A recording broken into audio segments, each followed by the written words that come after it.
2 menit 2 detik itu adalah frekuensi terjadinya kejahatan di Indonesia. Data resmi dari Polri. Mengerikan bukan? Setiap 2 menit terjadi pencurian, pelecehan, kekerasan dalam rumah tangga, dan pidana keji lainnya.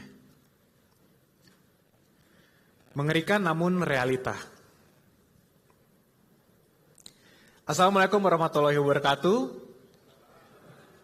Salam sejahtera untuk kita semua. Shalom, Om Swastiastu, Namo Buddhaya, salam kebajikan.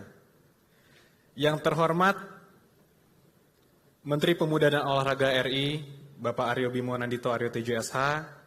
Yang terhormat Kepala Biro Teknologi Informasi Divisi TI Kapolri, Bapak Brigjen Pol Nugroho Slamet Wibowo, SIK MSI. Yang terhormat Tim Ahli Wakil Presiden Republik Indonesia dan juga Komisaris Utama Nusantara TV, Bapak Dr. Insinyur Nurdin Tambubolon MM. Yang terhormat Ketua Umum Perhimpunan Advokat Indonesia, Bapak Profesor Dr. Otto Hasibuan SHMM. Yang terhormat perwakilan dari BPHN Kemenkumham, Mbak Bernita. Yang terhormat anggota Tim Percepatan Reformasi Hukum Kemenko Polhukam, Bapak Erasmus AT Napitupulu SH. Yang terhormat tokoh Gerakan Bantuan Hukum Pradi, Bapak Rifai Kusumanegara, SHMH. Yang terhormat advokat senior yang juga Ketua Umum Granat, Bapak Profesor Dr. Hendriyoso Diningrat. Dan yang terhormat semua rekan-rekan dari pengurus dan pimpinan PBH dan yang lawyers Pradi dimanapun berada, dan juga rekan-rekan advokat yang hadir dalam ruangan ini maupun yang hadir melalui online. Yang kami banggakan juga komunitas-komunitas yang telah hadir, perwakilan di sini dan juga partner-partner kami, beserta semua rekan-rekan mitra advokat yang sudah memberikan ratusan maupun ribuan konsultasi melalui perkara. Selamat datang dan selamat siang.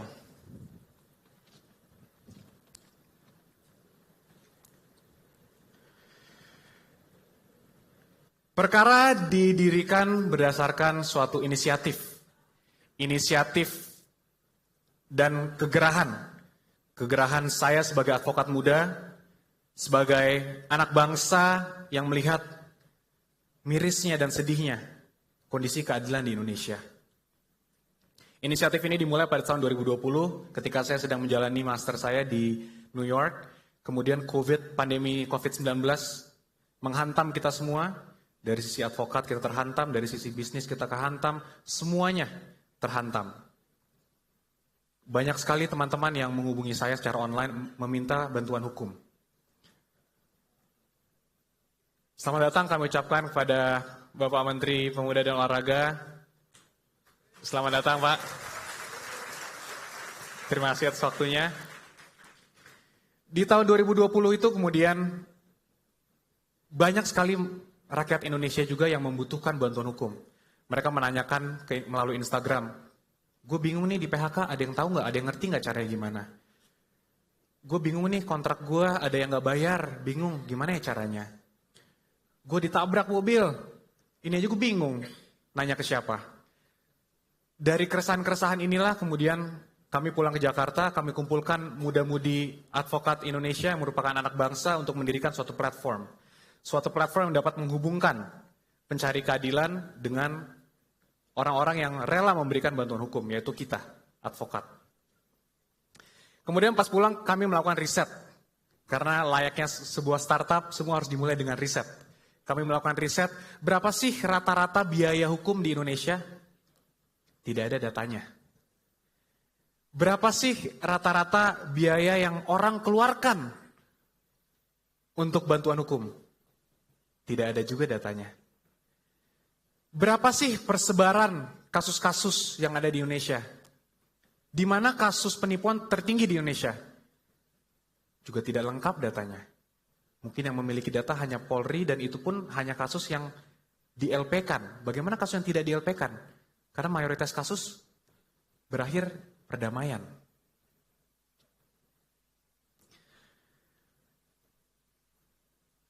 Ternyata 60% dari kita semua pernah mengalami masalah hukum. Ini adalah mayoritas. Hampir semua dari kita pernah mengalami masalah hukum.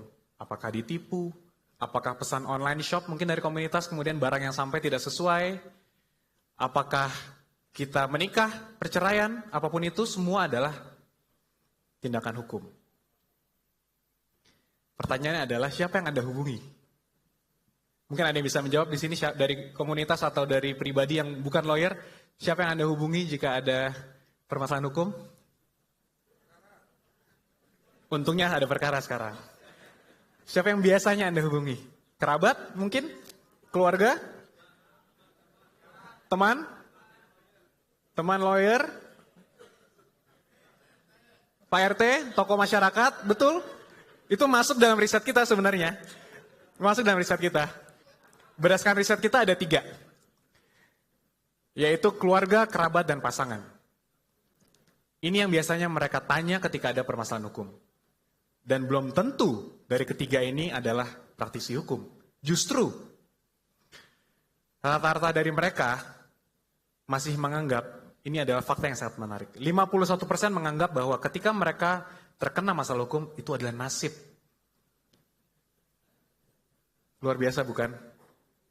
Saya yakin Indonesia adalah negara yang sangat diverse dengan semua suku, agama, budaya. Tidak ada suku, budaya, agama manapun yang mengajarkan bahwa jika Anda terkena masalah hukum, nasib. Saya jamin tidak ada. 88% orang juga menggunakan pendampingan non-hukum. Yaitu tokoh masyarakat, atau punya teman di dalam institusi, atau rekan-rekan kerabat kerja, atau orang yang bisa mengurus permasalahannya, dan ini adalah fakta dan survei yang kita dapat. Banyak yang memilih untuk menyelesaikan melalui tokoh-tokoh masyarakat. Udahlah, mediasi aja lah, Pak RT aja lah, kepala desa aja lah, kita ketemuin lah. Ini tanah adat, warisan dari nenek moyang saya, udah kita baik-baik aja. Walaupun ujung-ujungnya PN juga. Ternyata digugat juga ujung-ujungnya. Padahal ada 60.000 advokat di Indonesia. Termasuk rekan-rekan semua yang ada di sini. Tapi masyarakat masih memilih pendampingan non-hukum. Jadi di mana permasalahannya? Di mana? Kenapa alasannya? Kami menyimpulkan ada 3 masalah utama. Yang pertama adalah akses. Accessibility. Akses ini adalah kurangnya akses terhadap advokat pertama. Dan kedua, kurangnya akses terhadap informasi mengenai bantuan hukum dan layanan hukum secara umum. Orang tidak tahu ketika mereka ternyata dikirimin barang oleh online shop tidak sesuai. Oh, ini bisa ya? Saya punya hak toh. Ternyata. Orang tidak tahu. Orang tidak tahu bahwa ada organisasi bantuan hukum termasuk PBH Pradi, salah satu terbesar di Indonesia, dan salah satu, mungkin Pak Oto Hasibuan sendiri adalah pendirinya dulu PBH Pradi, yang secara aktif memberikan bantuan hukum secara cuma-cuma sekarang ini, orang tidak tahu. Oh ada, ternyata tuh nggak bayar toh. Dan ini nyambung dengan yang kedua. Permasalahan kedua adalah affordability. Banyak orang yang masih menganggap bahwa, oh mahal, advokat, aduh habis berapa? Belum apa-apa udah di-quote, belum apa-apa fee quote, kirim. Berikut proposal saya kirimkan, mohon disetujui sebelum kita bertemu lebih lanjut. Ini wajar saja sebenarnya, karena ini adalah bagian dari profesi kita. Namun bukan itu image yang seharusnya advokat kita, profesi yang mulia ini miliki. Kami sebagai advokat muda juga gerah dan geram bahwa setiap kami memperkenalkan diri sebagai advokat dilihat sebagai, oh orang kaya, elit, pasti mahal, duitnya banyak nih, advokat. Padahal bukan itu, bukan di situ. Biaya yang ketiga ini, permasalahan ketiga adalah keterjangkauan. Accountability, kepercayaan. Banyak orang yang mikir bahwa, aduh advokat, siapa ya advokat yang bisa gue percaya? Yang gue tahu hanya yang ada di TV, kasus-kasus besar, yang mereka tahu cuma nonton Ice Cold, nonton Jessica. Mereka lihat cuma kasus-kasus besar yang ada di TV. Mereka tidak tahu harus tanya siapa. Mereka tahu bisa dipercaya atau tidak. Belum tentu bisa dipercaya, karena riset juga menunjukkan 44,2% masih percaya bahwa proses itu berbelit dan tidak memuaskan. Biasanya kalau kita ke pabrik, factory, default rate itu atau error rate itu harus lebih kecil dari 1%. Bayangkan error rate ini sudah mencapai 44,2%. Hampir mayoritas menganggap bahwa hukum udah pasti berbelit. Dan 94% ini adalah angka yang luar biasa dan mungkin kita semua yang datang dari kalangan yang berbeda harus cukup sedih melihat angka ini karena 94% setuju bahwa masih banyak praktisi yang mudah disuap dan oknum mafia hukum. Ini adalah hasil yang diisi langsung oleh responden survei kita sendiri. Survei yang samplingnya cukup luas dari muda, usia menengah, usia tua, berbagai jenis kalangan. Jadi memang dari sini kita tahu meningkatkan kualitas advokat dan penegak hukum lainnya juga penting. Bukan hanya advokat. Advokat itu penegak hukum yang setara dengan penegak hukum lainnya. Kepolisian, kejaksaan, dan juga hakim. Kita di level yang sama. Jadi kita bersama-sama harus ikut menaikkan. Sehingga masyarakat diuntungkan.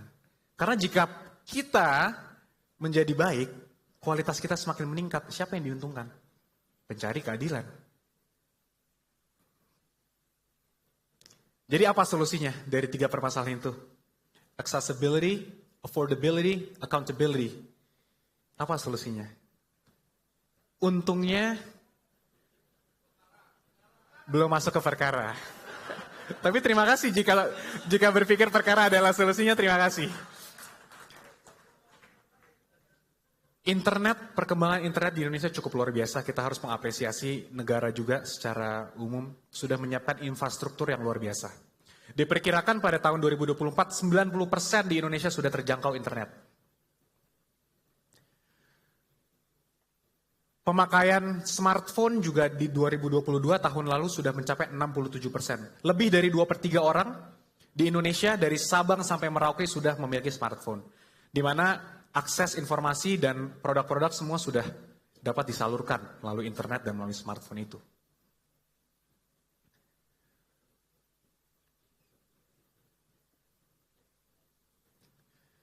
Dengan adanya pandemi COVID-19 juga sudah ada new normal. New normal ini sudah ada di diri kita semua, tidak bisa kita pungkiri. Dari semua sektor, bisa kita lihat dari e-commerce, semua orang sudah belanja hampir online. Mungkin saya pribadi pun sudah jarang ke mall karena semua saya beli apapun, saya beli power bank, saya beli kabel, saya beli apapun melalui online. Ada banyak sekali perusahaan-perusahaan unicorn yang besar juga sudah e-commerce di sini, sudah online. Behavior kita pun sudah mengarah ke sana. Dari sisi pendidikan sudah ada e-learning.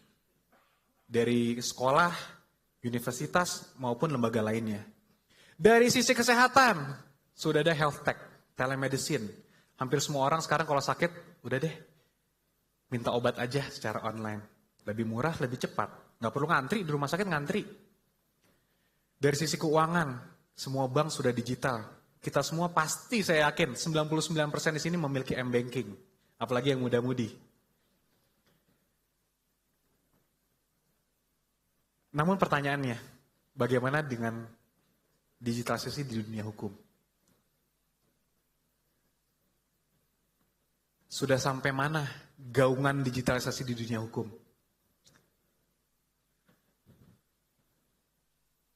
Mungkin memang belum terjadi seperti yang kita harapkan. Maka dari itu yang kita butuhkan adalah reformasi hukum secara umum. Yang terdiri dari 3 elemen. Yang pertama dari sisi peraturan, dari sisi regulasi, harus ada payung hukum yang menjelaskan bahwa, semua sudah diatur. Dari hubungan antar lembaga, hubungan institusi ke masyarakatnya juga diatur, bagaimana bisa kita harus utamakan teknologi di dalam situ. Harus ada payung hukum yang terintegrasi. jangan advokat memiliki peraturan sendiri. Oh, surat magang boleh online. Kepolisian kemudian punya regulasi tersendiri. BAP sudah boleh online. Kejaksaan juga punya peraturan sendiri. Sidang juga sudah punya peraturan sendiri. Mungkin saya ingat ada tokoh kita, Pak Om Henry juga di sini yang saya ingat betul kasus, sempat ada salah satu kasus besar yang Bapak tangani juga putusan sidangnya dilakukan secara online. Itu juga luar biasa, itu menunjukkan bahwa sebenarnya sudah ada niat dari pemerintah dan dari penegak hukum sudah ada niat untuk mendigitalisasi dan menggunakan teknologi, walaupun mungkin itu terdesak karena COVID-19. Tapi kalau itu ternyata bisa, kenapa tidak terus seperti itu saja? Kenapa harus kita kembali ke old normal?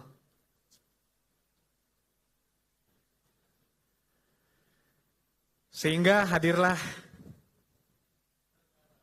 perkara.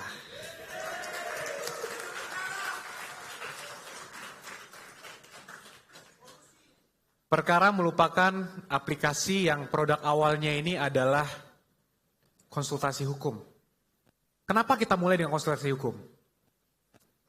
Karena semua tindakan hukum, apapun itu, mau laporan polisi, somasi, perceraian, gugatan, arbitrase, pasti semua diawali oleh konsultasi hukum. Tidak mungkin Anda langsung ke pengadilan dan bilang, saya mau ajukan gugatan. Pasti harus konsultasi dulu dengan lawyer atau advokat. Inilah mengapa kami mulai dengan konsultasi hukum. Aplikasi perkara sudah didirikan dari platform perkara secara umum sudah didirikan dari bulan Juni, yang nanti detailnya akan saya ceritakan lebih lanjut. Namun aplikasinya ini baru hadir pada hari ini. Hari ini sudah tersedia untuk di-download di App Store maupun Google Play Store. Di mana sekarang masyarakat bisa langsung memilih advokat yang online berdasarkan keahlian atau domisili. Jika teman-teman memiliki perkara di Sumatera Utara, oh saya mau cari advokat di Sumatera Utara, bisa langsung cari dan bisa berbicara secara real time. Karena advokat yang ada di situ semua juga rajin untuk online dan dapat memilih langsung berdasarkan keahlian dan domisili. Setelah memilih, bisa langsung konsultasi dengan fitur chat dan pengiriman dokumen. Chat ini juga real time, hanya seperti kita memiliki iMessage atau WhatsApp, it's real time. Dan pengiriman dokumen juga kita lakukan secara secure. Jadi jika Anda ingin meminta masukan kepada advokat, Pak saya dikirimin somasi, boleh tolong review nggak? Bisa dikirim kopi somasinya langsung in-app integrated di dalam chatnya.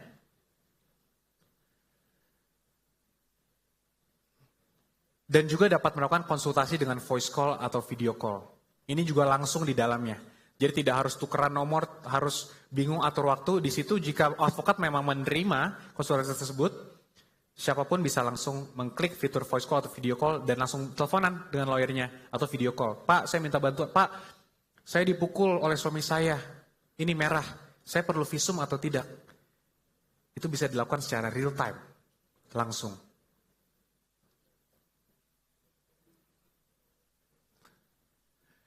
Ini adalah bagian terpenting sebenarnya dari advokat. Jika kita berbicara tentang aplikasi kesehatan, apa sih objek outcome-nya? Obat kan? Pasti resep. Yang kita cari itu adalah ringkasan. Saya sakit apa Pak jadinya? Saya butuh obat apa? Ini adalah fitur yang menurut kami adalah terobosan agar masyarakat luas dapat mengerti, oh ternyata permasalahan hukum saya adalah ini. Dan langkah hukum yang harus saya ambil adalah ini. Kenapa ini juga penting? Karena banyak sekali masyarakat yang menganggap bahwa ketemu advokat itu ribet, saya nggak ngerti bahasa hukum. Ngomongin somasi, talking about summons, apalagi talking about gugatan, claims, arbitration, jurisprudence, ngomongin apa, jurisdiction, kita nggak punya jurisdiksi. Mungkin orang yang non hukum sih tidak mengerti apa itu jurisdiksi, kompetensi absolut itu apa sih? Itu bahasa hukum. Yang perlu kita berikan kepada masyarakat adalah intinya apa Pak? Saya salah atau tidak? Saya bisa lapor polisi atau tidak? Berapa persen Pak kira-kira? Saya bisa menang atau tidak Pak? Kalau memang tidak mungkin saya mendingan tidur Pak. Berdoa aja di rumah sama anak istri saya. Daripada harus dibilang seakan-akan bisa bertahun-tahun tidak selesai. Karena sebenarnya dari awal tidak ada chance. Karena contohnya mungkin kontraknya ada arbitration clause di SIAK atau di BANI. Ya sudah tidak mungkin ke PN bisa selesai. Orang kompetensi absolut harus arbitration. Hal-hal seperti inilah menjadi penting. Mengapa ada ringkasan konsultasi. Kami juga sudah menyiapkan semua format-formatnya dari duduk perkara, dasar hukumnya, analisisnya, hingga kesimpulan dan saran.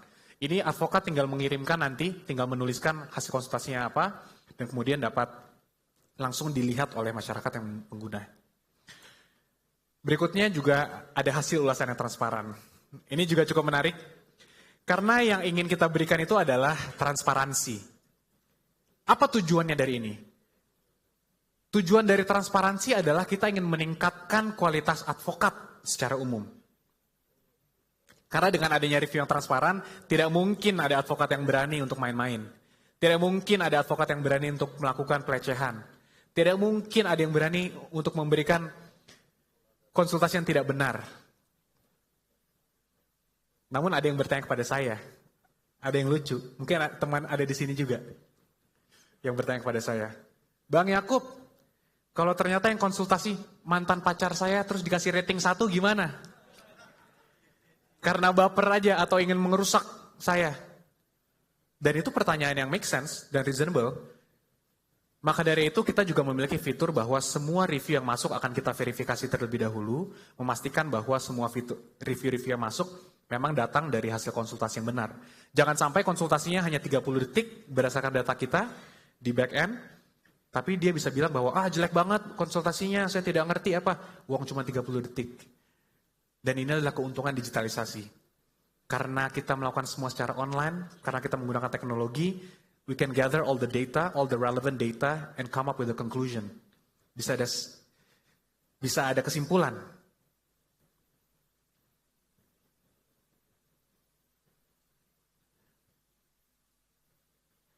Ada juga fitur blog di mana bisa baca berita, bisa baca semua berita-berita yang terkini juga ada integrated di dalamnya semua. Semua ulasan-ulasan tentang kasus-kasus sebelumnya juga ada di situ. Dan ini adalah fitur yang sedang kita kembangkan dan harapannya sebentar lagi akan hadir. Bahwa siapapun nanti bisa mengatur jadwal dengan advokat pilihan Anda, siapapun itu. Jadi nantinya setiap advokat yang ada di dalam akan menyiapkan waktu-waktu ad hoc tertentu. Oke, Yakub Hasibuan atau di sini contohnya adalah Prof. Dr. Otto Hasibuan. Saya akan standby di perkara setiap hari Selasa jam 2 sampai 4 siang. Nantinya pencari keadilan dapat mengschedulkan langsung. Pada saat siang ini masih available jam 2 siang. Saya akan klik dan langsung booking real time dan itu akan masuk langsung. Dan lawyer langsung dapat melihat, ada yang mau konsultasi dengan saya jam 2. Ini adalah fitur untuk menghubungkan. Karena kami juga mendapatkan kesan-kesan dan mendapatkan pesan dari teman-teman di daerah. Khususnya yang daerah terpencil. Kami ingin konsultasi dengan lawyer-lawyer di Jakarta, caranya gimana ya? Gak mungkin kita telepon. Datang ke lawyer itu bukan kayak ke rumah sakit, gak bisa datang kucuk-kucuk, Pak saya mau konsultasi. Belum lagi lawyer di Jakarta waktunya sangat sibuk. Kami harap ini dapat menyelesaikan permasalahan itu. Kami harap, karena kami advokat muda, kami bersedia untuk menyediakan waktu ad hoc kami, untuk memberikan bantuan hukum cuma-cuma. Karena ini merupakan tanggung jawab profesi kita sebagai lawyer. Banyak di sini yang lawyers committee juga, dan PBH yang memang setiap harinya, bukan kadang-kadang loh, setiap harinya memberikan konsultasi hukum cuma-cuma untuk para pencari keadilan.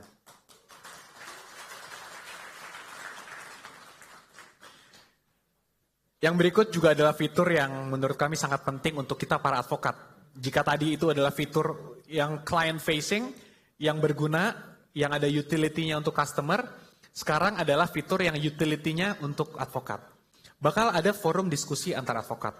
di mana semua advokat ini, forum ini hanya tersedia secara online, hanya khusus untuk advokat. Jadi sesama advokat bisa bertukar pikiran, yang mungkin sekarang karena saya sendiri merupakan advokat juga, kita seringkali untuk melaksanakan diskusi di grup WhatsApp mungkin, Bang, tukar pikiran, saya dapat perkara di daerah sini, ada tanggapan nggak kira-kira kalau mengenai ini seperti apa? Ini dapat dilakukan semua di dalam aplikasinya nanti. Sehingga setiap advokat Indonesia memiliki akun di mana dia dapat bersuara, menyuarakan juga kebingungannya atau keresahannya, dan dapat berkontribusi juga untuk menjawab permasalahan-permasalahan hukum yang ada. Kami juga berharap tentunya dengan adanya ini dapat mempersatukan advokat seluruh Indonesia. Sehingga semua advokat seluruh Indonesia dapat bertukar pikiran di situ, menunjukkan kebolehannya, selalu untuk bertujuan untuk kebaikan para pencari keadilan semua tentunya.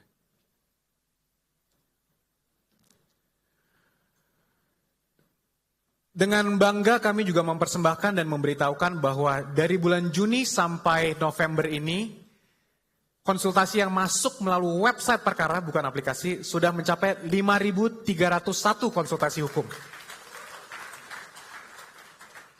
Di mana itu semua diberikan oleh 216 advokat dari 25 provinsi dan 82 kota dan kabupaten. Menurut kami ini adalah pencapaian luar biasa. Bayangkan kami tidak digaji oleh negara sedikit pun. Kami advokat Indonesia tidak mendapat anggaran dari pemerintah untuk melakukan ini. Tapi teman-teman yang hadir di sini rela untuk memberikan bantuan hukum cuma-cuma. Dari persebaran klien juga dapat dilihat, persebaran klien ada di 85 kota dan kabupaten yang tersebar dari 29 provinsi.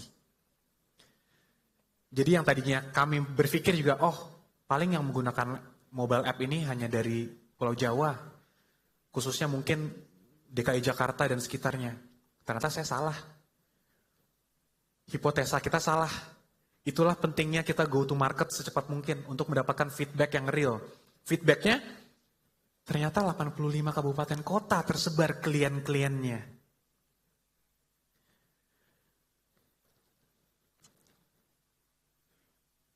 Dan fakta yang menarik lagi, ini adalah salah satu contoh data yang dapat kita tarik dengan adanya platform perkara. Kita jadi bisa mengetahui contoh 3,6% konsultasi yang terjadi di perkara ini berada di Sumatera Utara. Di mana mayoritas kasus yang terjadi adalah pidana, 45%. Yaitu pengancaman dan pemerasan, pelecehan, pencabulan dan kekerasan seksual, penganiayaan dan pengeroyokan. Jika kita tidak ada platform digital seperti ini, kita tidak akan bisa mendapatkan data seperti ini. Data inilah yang harus kita kumpulkan secara bersama-sama dan harus kita kolaborasikan dengan semua penegak hukum lainnya dan juga institusi pemerintah lainnya. Bayangkan jika kita bisa menggunakan data ini, kita berikan kepada Polri dan bilang pada kepolisian, Pak, kelihatannya butuh penyuluhan hukum lebih lanjut, bimbingan dan juga pencegahan. Kenapa di Sumatera Utara loh Pak, kekerasan seksual?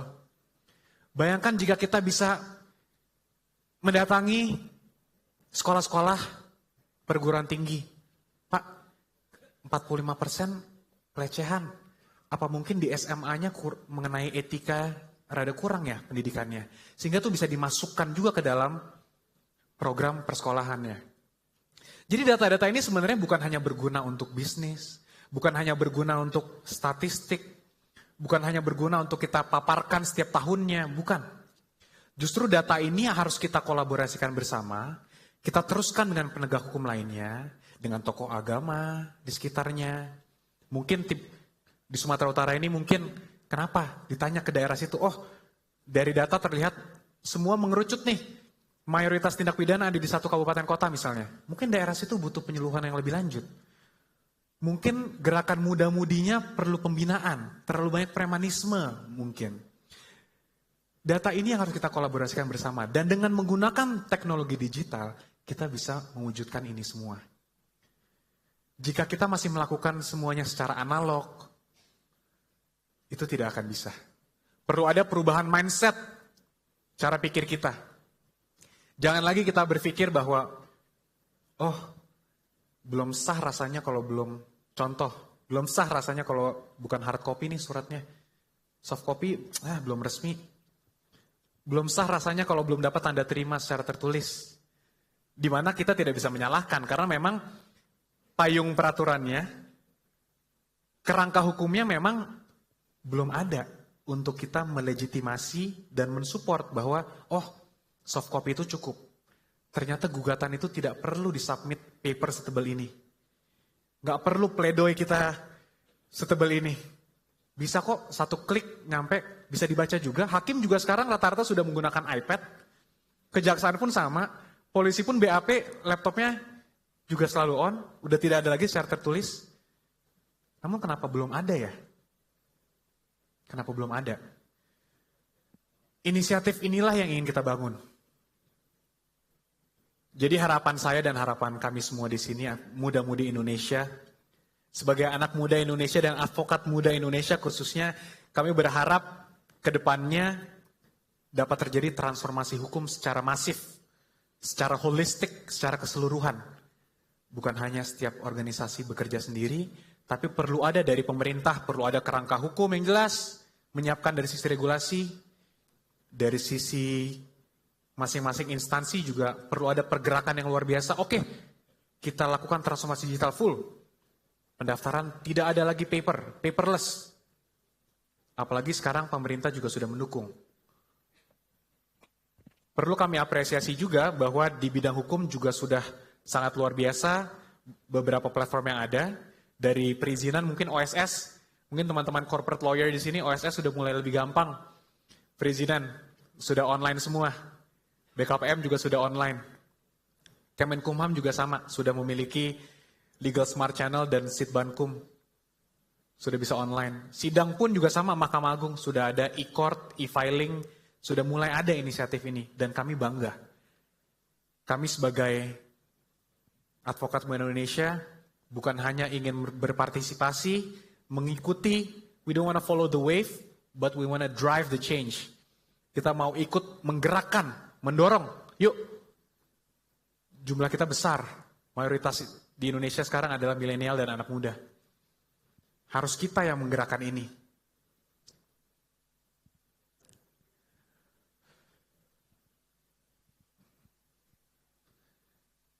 Jadi apa intinya dari semua diskusi kita tadi? Salah satunya perkara memang. Tapi perkara itu hanya sebuah tools. Saya benci untuk membilang ini. Kami hanya sebuah tools. Karena tanpa penggerak tools ini, kami tidak bisa berbuat apa-apa. Dibutuhkan kolaborasi multi pihak yang menyeluruh, sehingga dapat membuat perbedaan dan membuat reformasi yang menyeluruh juga. Tidak bisa kami bergerak sendiri. Kami juga perkara terus akan berinovasi, bukan hanya konsultasi hukum, kita juga akan menawarkan fitur-fitur lainnya nantinya, di bidang hukum lainnya, notary services, legal forms. Kami juga mengintroduce artificial intelligence, AI, dan juga machine learning. Kami sedang mendevelop itu, di mana nanti semua lawyer nantinya mungkin akan lebih mudah. Karena hanya memasukkan beberapa keyword, sudah langsung bisa keluar. Pasal 340 KUHP, semuanya langsung keluar mengenai 340 KUHP.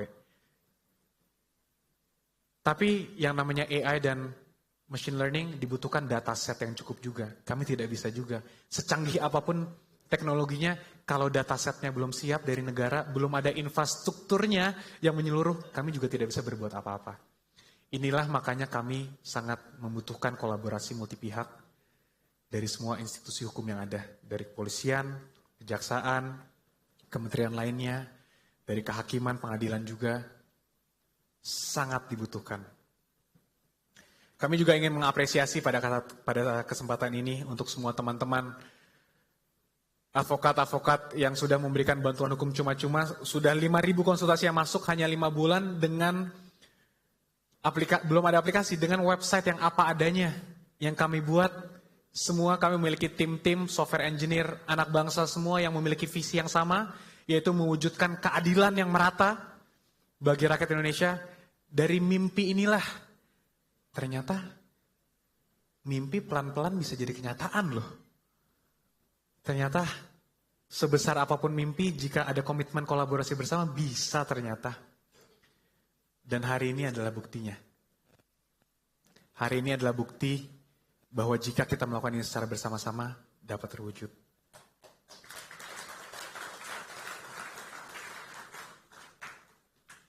Saya ingin share sedikit satu video yang tadi saya lihat pagi-pagi di Instagram. Mungkin beberapa anak muda sempat lihat juga. Ada interviewer yang nanya tadi. Mungkin ini kurang relevan, tapi saya ingin sekali men-share ini. Ada interviewer yang menanya ke orang, Pak, if I give you $1 billion today, would you take it? Kalau saya memberikan Anda $1 triliun, $1 miliar, apakah Anda mau? Yes, of course. Oke, tapi ada satu syarat. But there's a catch. You don't get to wake up tomorrow. Anda tidak bisa bangun besok. Masih mau nggak? Ada yang bisa jawab? Masih mau nggak? Apa artinya? Artinya waktu lebih berharga dari apapun. $1 miliar tidak ada artinya. Ribuan triliun tidak ada artinya jika kita tidak bisa melihat hari esok. Maka dari itu, mari kita bersama-sama memperjuangkan keadilan, melakukan apa yang bisa kita lakukan. Mungkin dari kami, dari advokat muda, hanya bisa melakukan ini, tapi kami harap ini adalah suatu langkah, bukan hanya suatu diskusi-diskusi belaka, ini adalah suatu langkah yang dapat bersama-sama mendorong teman-teman yang lain berpegangan tangan, yuk, mari kita wujudkan keadilan yang merata di Indonesia.